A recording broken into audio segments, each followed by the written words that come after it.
não existia nada.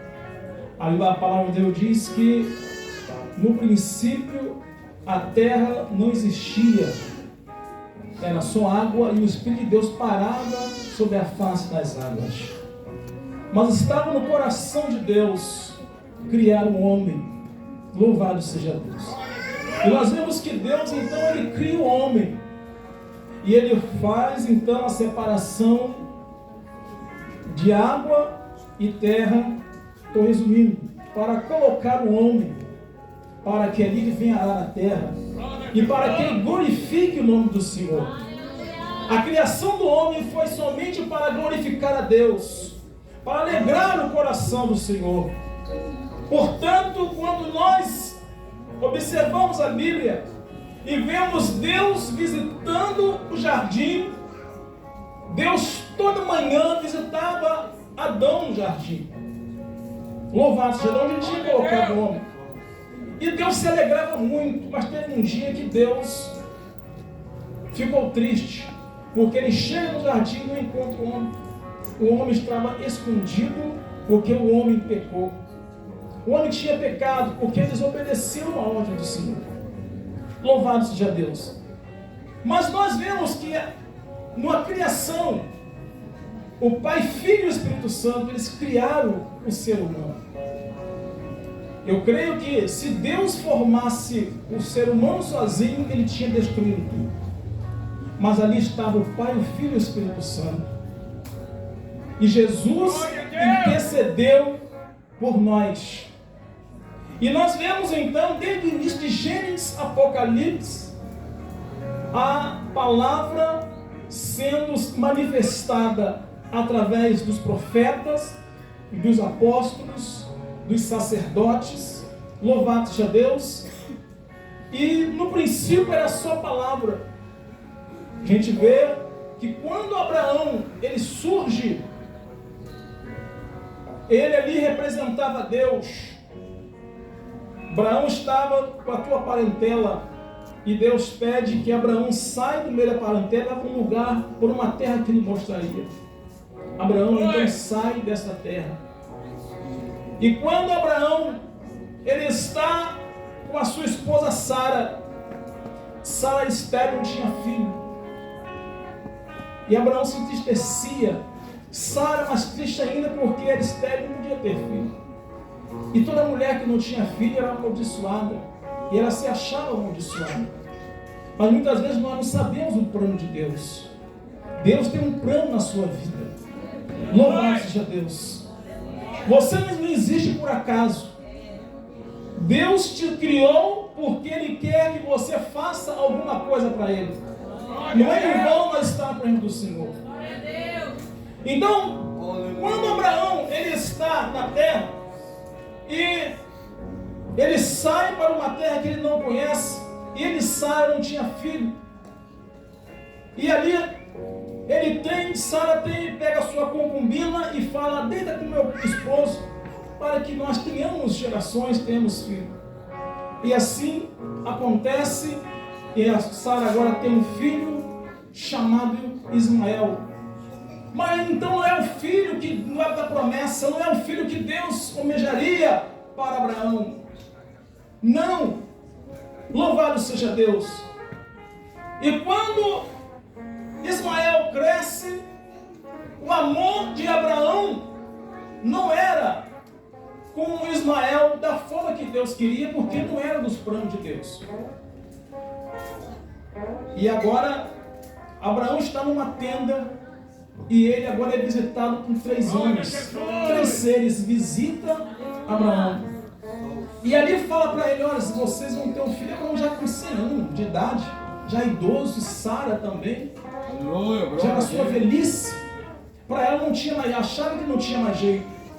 Mas nada é impossível para Deus. Nunca diga não tem jeito para esse. Nunca diga para mim não tem jeito. Para Deus tudo tem jeito. Porque Deus é o Deus do impossível. Louvado seja Deus. E então o anjo fala para Abraão: olha, vocês vão ter um filho. Em certo tempo vocês terão um filho. Sara, ela ri.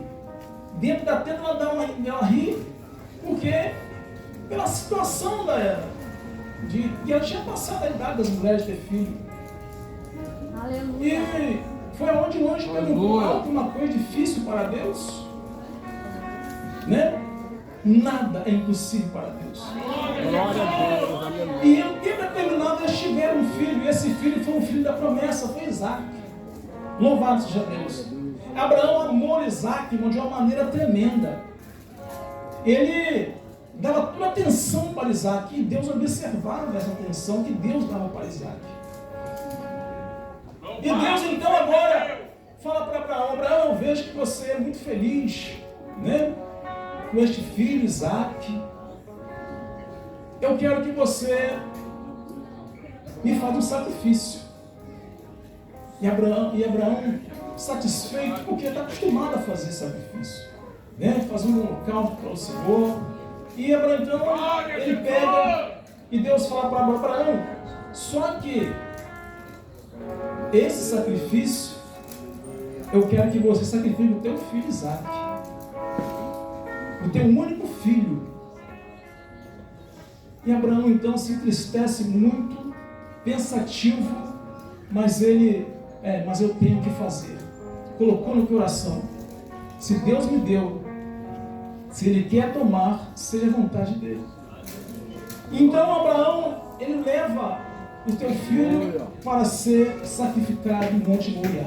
A Bíblia diz que ele pega os seus servidores, 3, eles caminham até o Monte Moriá, e ali caminhando, Isaac pergunta: pai, aqui está o cutelo, está a lenha, mas onde está o cordeiro?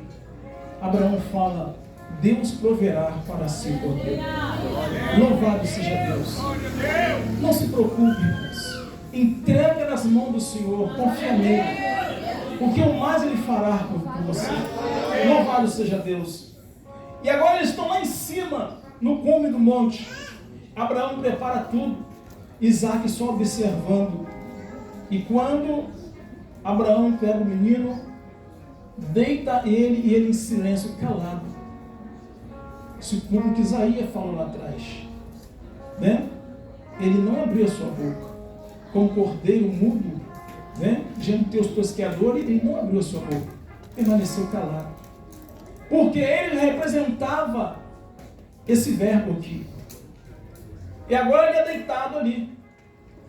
E quando ele é deitado, se nós for ler o versículo, nós vamos, sem entender o contexto, nós vamos entender que Abraão realmente não vai pegar o seu filho. Abraão não vai matar o seu filho. Não vai fazer isso. Abraão então prende, amarra o seu filho, e quando ele pega o cutelo para imolar, aí diz que é uma voz bem alta, bradando: Abraão, não faça tal coisa, porque agora sei que tu me amas. Por que isso, irmãos? Porque Deus sempre quer que nós damos sempre o melhor para Ele. Todo sacrifício para Deus tem que sair daquilo que você mais ama, mais gosta.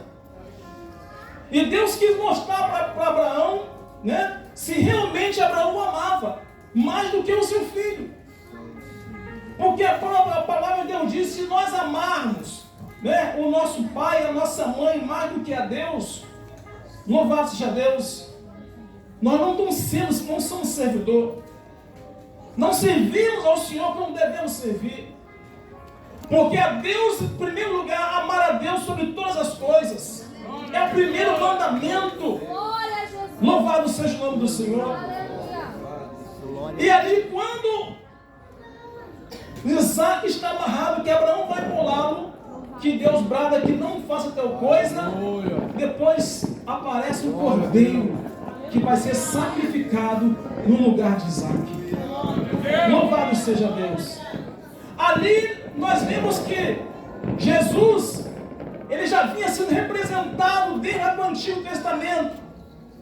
Nós podemos falar aqui de várias passagens bíblicas do Antigo Testamento que Jesus já estava sendo representado. Louvado seja Deus. Nós podemos lembrar aqui também da passagem do samaritano, que quando a palavra de Deus diz